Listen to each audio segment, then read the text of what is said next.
This is KCBD News Channel 11 at 6. Good evening, and thank you for joining us. More than a dozen registered sex offenders are living too close to children. That's according to the Lamesa Police Department.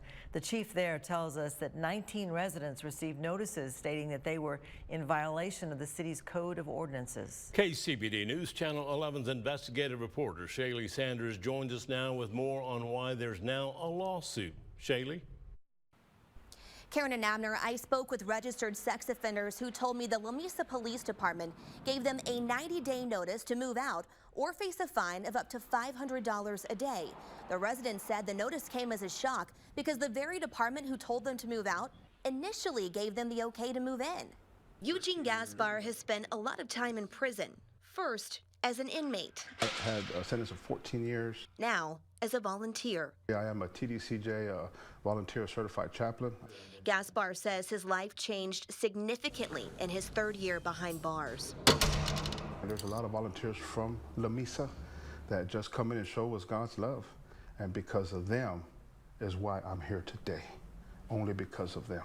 It's a message he now shares with inmates who are serving their sentences in the same unit where he served his. Only God can change your heart like that. Gaspar says his family decided to purchase a home in Lamesa about 2.5 years ago. But as a registered sex offender, Gaspar faces restrictions. It's not easy for someone on the registry to find a place to live, period.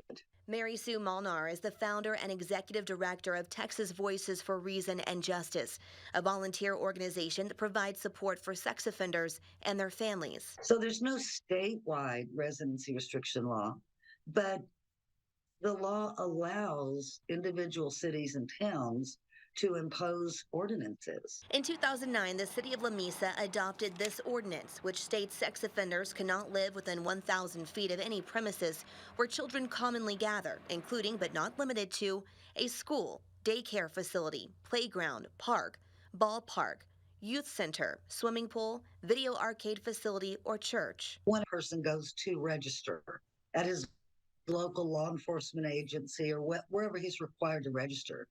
If you are living in a child safe zone where a city already has an ordinance, they won't approve your registration. To make sure he could purchase the home his family wanted, Gaspar says he went to the Lamesa Police Department. And I told them, can you check the map and make sure that I'm in compliance, because I'm not going to spend $150,000, $200,000 on a home when I can't live there. And they came back and told me yes, that I was in compliance and that everything was good.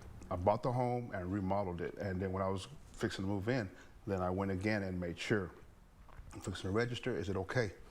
Yes, it's okay. Gaspar says he is registered at the Lamesa Police Department every 90 days for the past 2 years with no problem, until now. There's a new guy there, he registered me, he said, oh, I gotta give you this notice.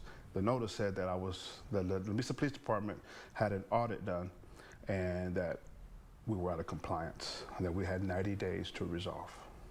The Lamesa Police Department confirms Gaspar is one of 19 sex offenders who received the notice. And they led these men to believe that they were fine living in that particular location. And they come back years later and say, never mind, never mind. What they should have done is grandfathered them in. Gaspar hired an attorney, and they filed this lawsuit against the city of Lamesa and the police chief. I'm not fighting that ordinance at all. I think the ordinance is great. If that's what the city wants to do, you know, that's great. I'm arguing that they told me I could live there, and now they're telling me I can't. Gaspar said his deadline to move out is on October 12th. I went to Lamesa and attempted to speak with city leaders, elected officials, and the police chief. No one would comment due to pending litigation. We will keep you updated on what the judge decides in Gaspar's case. Karen and Abner.